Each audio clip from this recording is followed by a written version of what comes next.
Les podcasts de Nouvelle Acropole France. Entretien avec Antoine Fèvre. L'ésotérisme hier et aujourd'hui. Propos recueillis par Fernand Schwartz, fondateur de Nouvelle Acropole en France. Dans le cadre du 50e anniversaire de notre revue, nous vous proposons de redécouvrir des entretiens des personnalités du domaine de la spiritualité et de l'ésotérisme. Nous republions en plusieurs articles un long entretien de Fernand Schwartz avec un grand spécialiste de l'ésotérisme, Antoine Fèvre. Antoine Fèvre, 1934-2021, historien et écrivain français, fut attaché de recherche au CNRS. Professeur d'université en France et à l'université de Berkeley aux États-Unis. À l'école pratique des hautes études, il a dirigé l'histoire des courants ésotériques et mystiques dans l'Europe moderne et contemporaine. Il a fondé la revue semestrielle Ariès, les cahiers de l'hermétisme et la bibliothèque de l'hermétisme.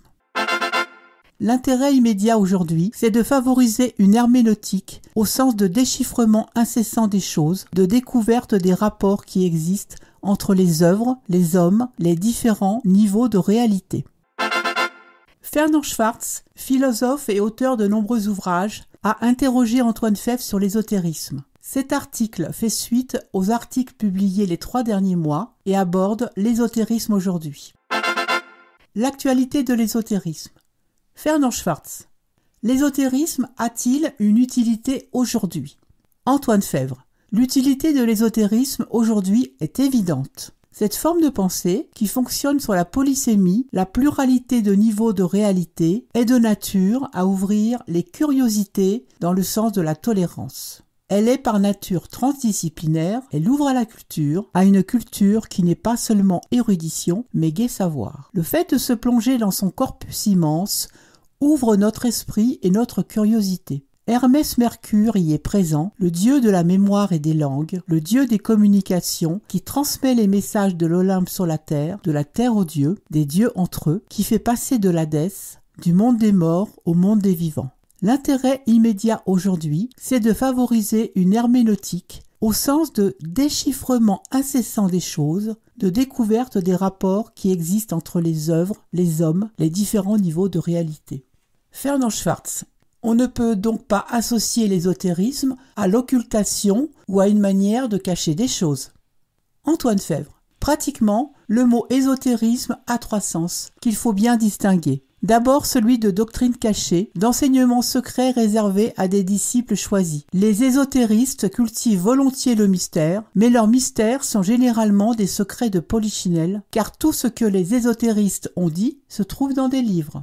Au deuxième sens, il signifie métaphysique, au sens de cœur d'un enseignement spirituel ou initiatique, ou encore moyen de parvenir à ce cœur, de l'atteindre. Ce deuxième sens est fréquent aussi, par exemple dans les discours ésotériques de type guénonien. Mais dans notre entretien, et généralement, je l'emploie dans son 3e sens, le plus vaste culturellement, pour désigner le considérable corpus dont nous parlons ensemble depuis le début, dont j'ai énuméré les éléments constitutifs et très succinctement les courants qui les incarnent. La chaire que j'occupe à l'école pratique des hautes études s'appelle « Histoire des courants ésotériques et mystiques dans l'Europe moderne et contemporaine ». Il est bien évident que cette chaire n'a pas été créée pour faire l'histoire de ce qui serait caché. Mais il faut reconnaître qu'il y a tout de même une notion de secret, même dans le 3e sens du mot ésotérisme. Si en effet la réalité, notre psychologie, notre corps, la nature qui nous entoure sont à plusieurs niveaux, un déchiffrement est nécessaire pour passer d'un niveau à un autre avec notre imagination créatrice. C'est cela, la forme ésotérique de l'herméneutique. Il s'agit d'expliquer, non pas au sens de se débarrasser d'une énigme par l'explication, mais de pénétrer des mystères, au sens où l'entend l'Église quand elle parle par exemple du mystère de la Trinité. C'est l'objet de ce qu'on appelle la théosophie. Fernand Schwartz. Pourquoi les églises alors sont-elles opposées à l'ésotérisme?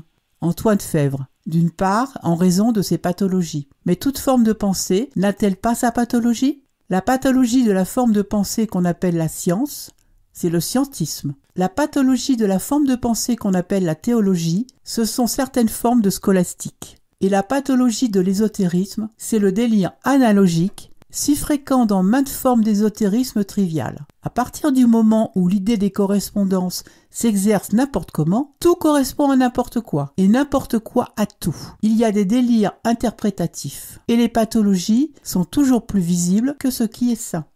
Mais il y a au moins une autre raison, celle-ci plus importante. C'est que toute Église constituée, dès lors qu'elle est telle, se voit obligée de transmettre son message d'une manière simple. Or, l'univers ésotérique est complexe. Son fonctionnement repose toujours sur des dialectiques d'ombre et de lumière, des polarités, un imaginaire multiforme, subtil, toujours interprétatif. On comprend que les magistères des églises aient tendance à se méfier d'une forme de pensée dans laquelle l'imagination exerce une fonction si importante. D'autant que de manière inévitable, chez certains, l'imagination conduit à des discours, à des visions du monde qui ne cadrent pas avec l'enseignement officiel. C'est pourquoi la position de l'ésotérisme par rapport aux églises constituées a toujours été difficile. Et l'étude de l'histoire de ces difficultés est précieuse pour cerner la nature des courants ésotériques. Mais la forme de pensée qu'est l'ésotérisme n'est en aucune manière contradictoire par nature avec l'enseignement d'aucune des églises que nous connaissons. Il ne peut y avoir contradiction, c'est-à-dire hérésie, qu'à partir du moment où l'ésotérisme énonce une formule dogmatique. Si je dis par exemple « le Christ n'est pas le Fils de Dieu » ou « je crois en un Christ cosmique qui n'est pas le Fils de Dieu », alors il y a hérésie. Autrement dit, il n'y a rupture par rapport à une église qu'à partir du moment où l'on pose un élément de doctrine qui est en contradiction avec le dogme de cette église. Mais ce n'est pas toujours le cas, loin de là. Dès lors, il est évident qu'à l'intérieur des églises, il n'a pas manqué d'ésotéristes, que ce soit des clercs ou des fidèles. On y trouve d'illustres prélats, des théologiens, des philosophes. Pensez au Moyen-Âge, l'école de Chartres, l'école d'Oxford au XIIe et XIIIe siècle. Le plus grand théosophe allemand du XIXe siècle, Franz von Baader, est un catholique pratiquant dont les œuvres n'ont jamais été mises à l'index.